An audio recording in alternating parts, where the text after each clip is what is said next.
Hi, my name is Chris Rogers, and I want to talk to you a little bit today about my process about writing a screenplay. The first thing that we're going to talk about is my beat board. This is the very first time that I've ever done this. I wrote a lot in high school and college, but then I chose to pursue a career as an actor. But now I wanted to do something productive with my time during the virus.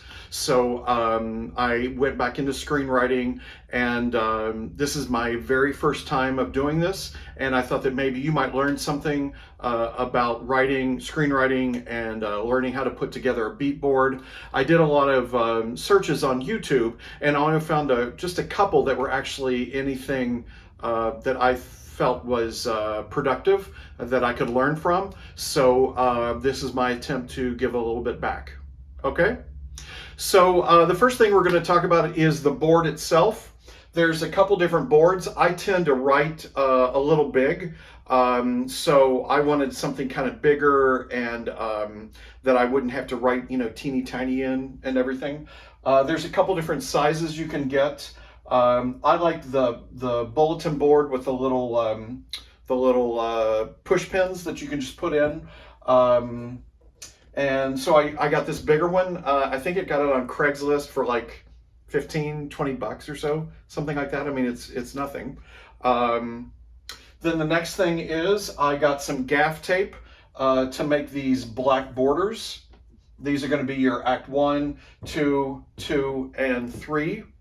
And I just cut it in half and then put little push pins on each end.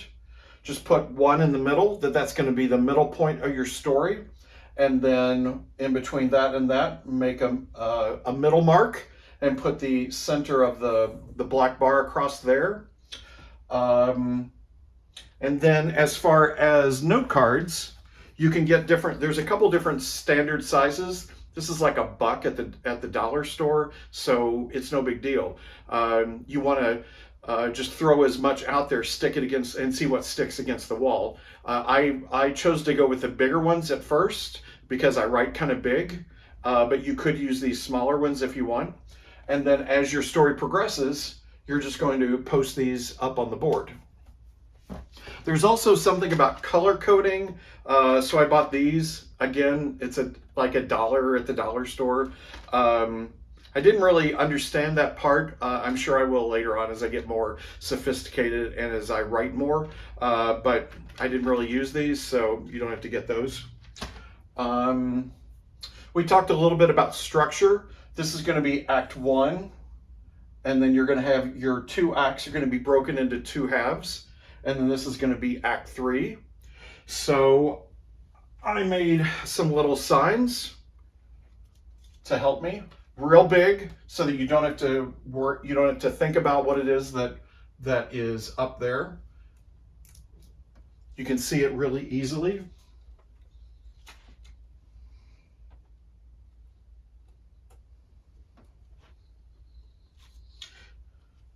Act 2B.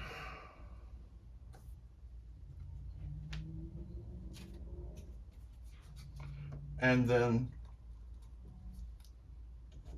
so Act 3. So the structure, this is the beginning of your screenplay, and it goes all the way through. And then Act 2 will start down there. This will be your midpoint right here.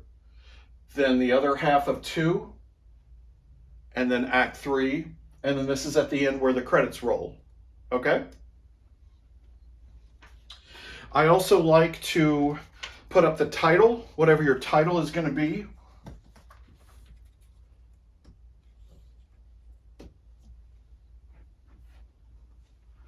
Just kind of center that.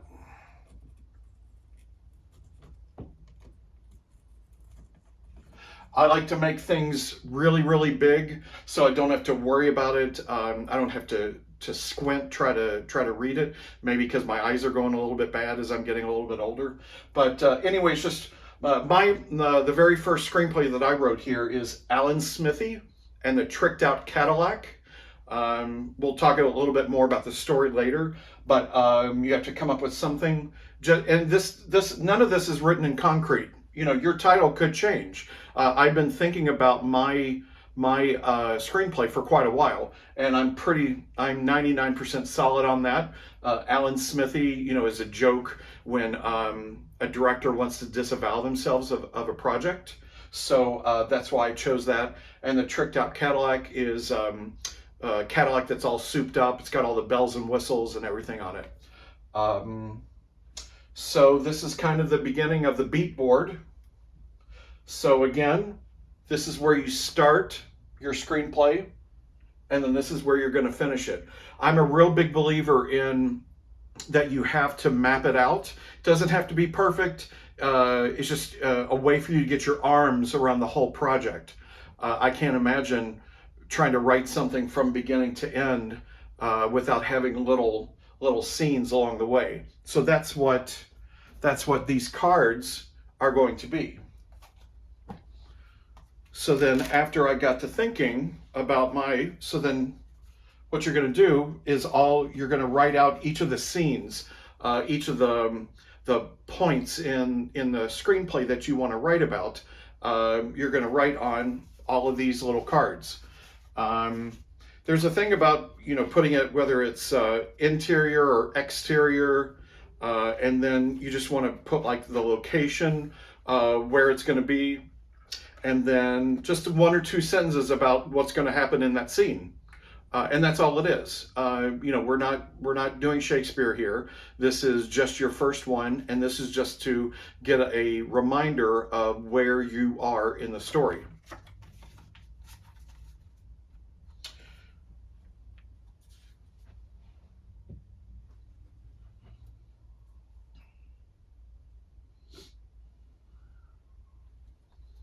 So I knew with my story, it's about, I registered it with the Copyright Office and WGA just to be on the safe side. I did them both.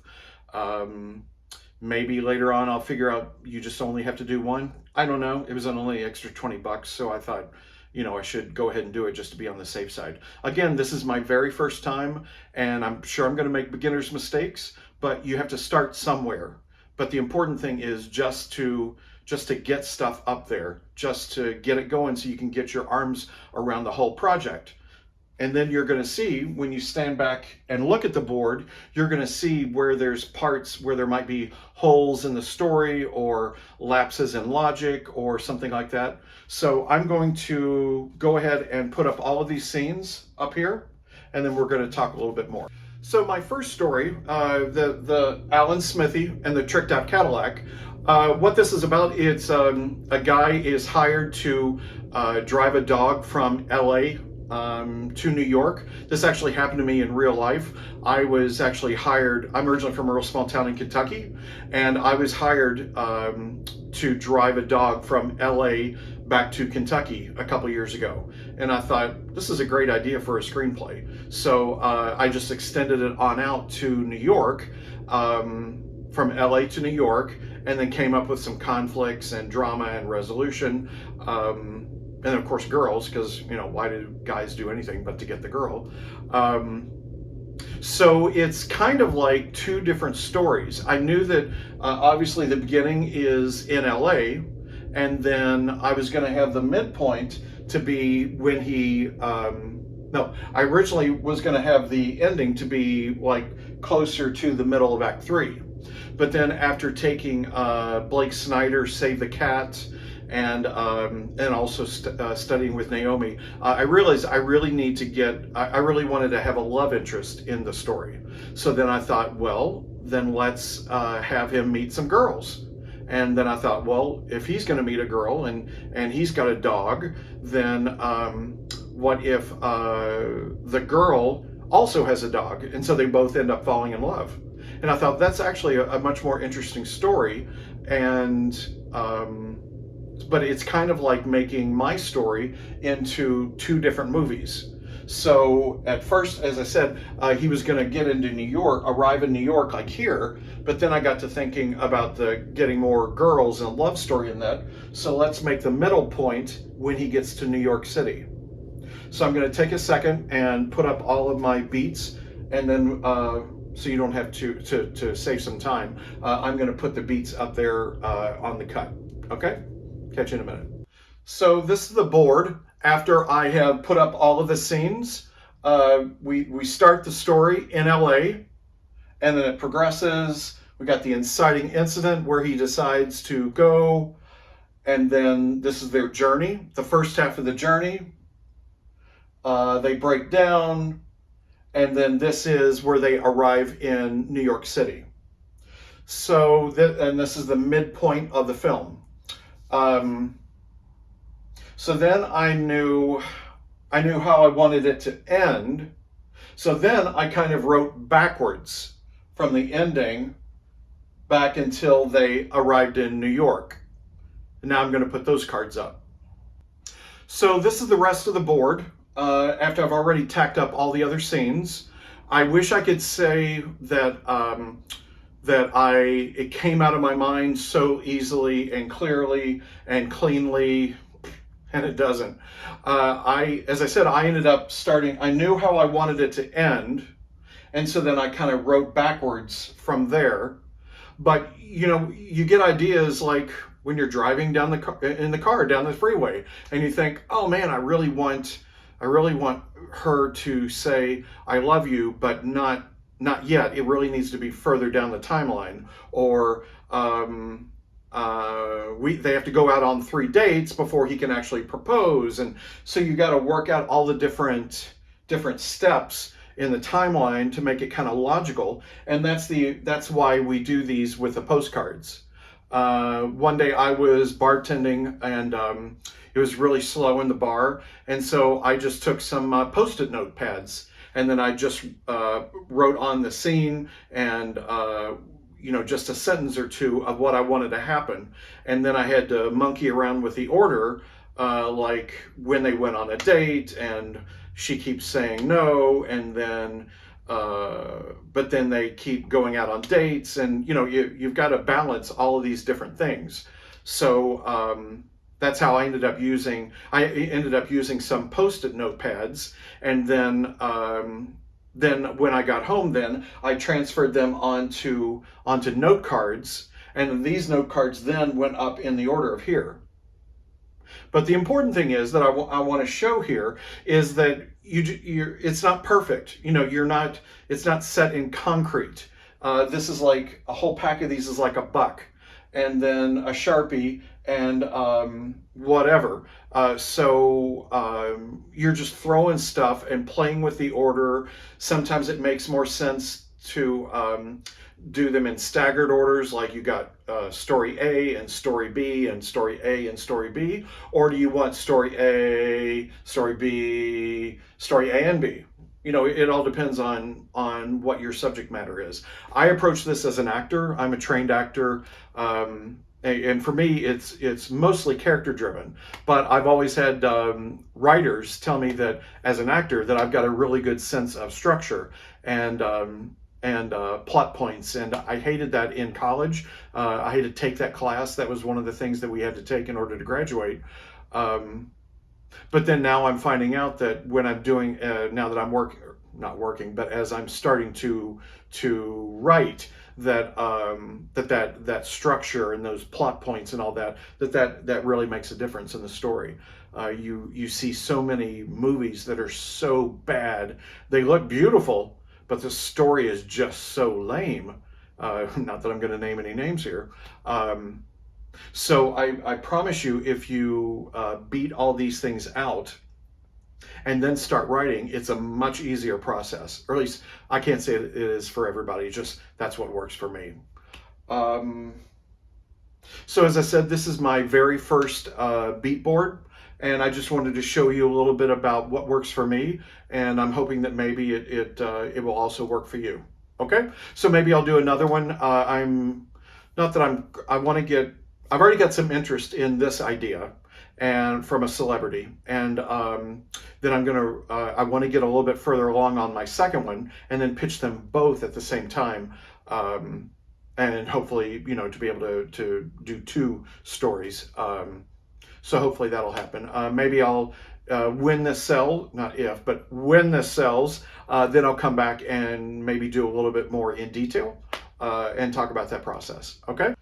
So then the idea is After you have written just one or two sentence description in each of the scenes, what I did is then in Final Draft, I put all of those in the action category on the script.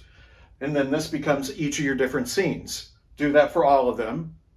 Then you finish. Then you go back to the beginning, and then you start writing actually in actual dialogue. There is some way to do it in Final Draft that you put it like on the index cards, you write it out, and then it automatically goes over to the script. I couldn't really get that to work correctly, so when I was doing the writing, I tried it doing the note cards, and then I mean the electronic cards in Final Draft itself, and then I saw this is not really working. So that's when I did the physical cards, and then I transferred, like Joshua walks out of his apartment to his wacky next door neighbor apartment. So then that's what's written on the card here. So then in the Final Draft, in each of the scene, I would write that in the action category, just one or two sentences, so that you know that's what this scene is about. Then after I did that for all the different scenes, then I went back in and did the dialogue for each of the different scenes. I think they just came out with Final Draft 12, and I think they did improve some way of going from the note cards to the script. I don't know. I have 11, so I don't know. I don't want to upgrade in the middle of writing something. So maybe this will change, and maybe I'll do another one after I get Final Draft 12. Okay, but at least that gets you a little something to understand a little bit about my process and what works for me, and hopefully does for you. All right. So again, the takeaway here is think about what you want to do, but don't be afraid to start getting your arms around the whole project. This is huge, just getting to this point. So I have this in the corner of my bedroom. These are some different things that I think that might work for you. I studied with Save the Cat, Blake Snyder, and then I also took from his assistant, Naomi. Wonderful teachers, both of them. Highly recommend them both. And just and start putting these things down so that you can get your arms around the whole project and you can relax a little bit, and then you focus on, today I'm just going to do this card, and then each one of these cards represents a scene, which is like maybe a page or two of dialogue. So you break it down bit by bit, putting it together. So hopefully this helps a little bit of you out there. And this is, I'm poor. Look, this was like 15, 20 bucks. This is like $1. You got a printer, you push pins like $1 for a whole big box of them. So this is things you can do in your time, and do something constructive with your time instead of crying into your beer every night about, oh my God, why am I not working? Okay? Prickle leg.